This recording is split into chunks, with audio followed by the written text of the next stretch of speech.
بسم اللہ الرحمن الرحیم۔ کسی گاؤں کے لوگ بہت زیادہ مہمان نواز تھے۔ ان کے گاؤں کے اندر کسی قسم کا کوئی بھی مہمان آ جائے تو وہ بہت او بھگت کیا کرتے تھے۔ اسی طرح کا ذکر ہے کہ ایک دفعہ ان کے گاؤں میں ایک مہمان آیا۔ گاؤں والوں نے اس کے آگے طرح طرح کے کھانے دسترخوان پر چن دیے اور اس دسترخوان کے اوپر کھانوں کے ساتھ انہوں نے ایک ڈنڈا بھی رکھ دیا۔ اب مہمان کھانے دیکھ کر بہت خوش ہوا، لیکن جب اس نے ساتھ ایک ڈنڈا دیکھا تو وہ اندر سے ڈر گیا۔ میزبانوں سے پوچھا کہ یہ ڈنڈا آپ لوگوں نے کیوں رکھا ہے؟ انہوں نے کہا یہ ہماری روایت ہے، آپ ڈرے نہیں اور کھانا شروع کریں۔ لیکن مہمان اپنی اس بات پر اڑ گیا کہ پہلے مجھے ڈنڈے کی حقیقت سے آگاہ کریں۔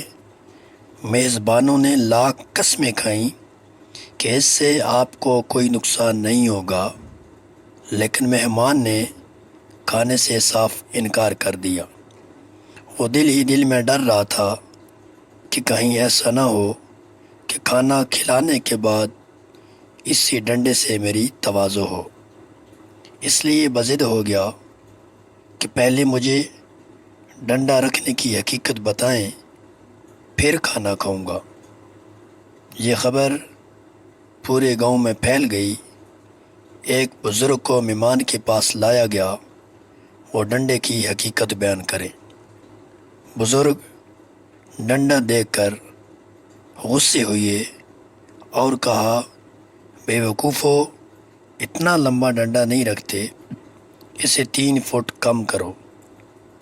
ڈنڈے کو فوراً 3 فٹ کم کر دیا گیا، لیکن مہمان اب بھی کھانا کھانے سے انکاری تھا۔ ڈنڈے کی لمبائی 3 فٹ کم کرنے کے بعد بھی 5 فٹ موجود تھی۔ گاؤں والے بہت پریشان تھے۔ ایک اور بزرگ جن کی عمر تقریباً 90 برس ہوگی، انہیں لایا گیا اور انہیں کہا گیا کہ آپ ڈنڈے کی حقیقت بیان کریں۔ وہ بھی ڈنڈے کی لمبائی دیکھ کر آگ بگولا ہو گئے۔ کہنے لگے کہ ہاتھ کی لمبائی کے مطابق اس ڈنڈے کی لمبائی کرو۔ ڈنڈا مزید چھوٹا کر دیا، مگر مہمان بضد تھا کہ پہلے مجھے ڈنڈے کی حقیقت بتائیں، اور اڑنے کے بعد اس نے کھانا کھانے سے صاف انکار کر دیا۔ دل ہی دل میں وہ ڈر رہا تھا کہ کھانا کھلانے کے بعد یہ لوگ کہیں اسی ڈنڈے سے میری درگھٹنا بنا دیں۔ تھوڑی دیر سوچنے کے بعد گاؤں وال ایک اور بزرگ لے کر آئے۔ وہ بھی آتے ہی ڈنڈے کو دیکھتے ہیں تو غصے سے لال پیلے ہو جاتے ہیں۔ حکم سناتے ہیں کہ ڈنڈے کو کم کرو۔ ڈنڈا کٹ کر چھڑی کے برابر ہو گیا۔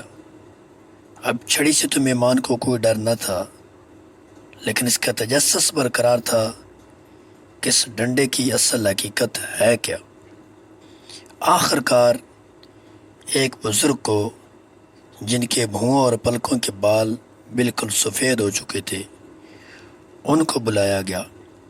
انہوں نے چھڑی دیکھی تو برس پڑے اور کہنے لگے، بے وقوفو نادانو، تھالی میں ایک تنکا رکھا جاتا ہے تاکہ اگر مہمان کے دانتوں میں کوش یا کوئی اور چیز رہ جائے تو وہ اسے نکال سکے۔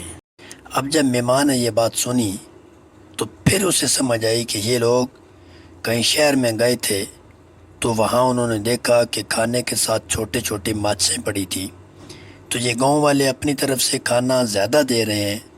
تو انہوں نے سوچا کہ اسی طریقے سے جس طرح کھانا زیادہ دیں، اگر ڈنڈا بھی ساتھ بڑا رکھیں تو پھر اس میں ہماری زیادہ عزت افزائی ہوگی۔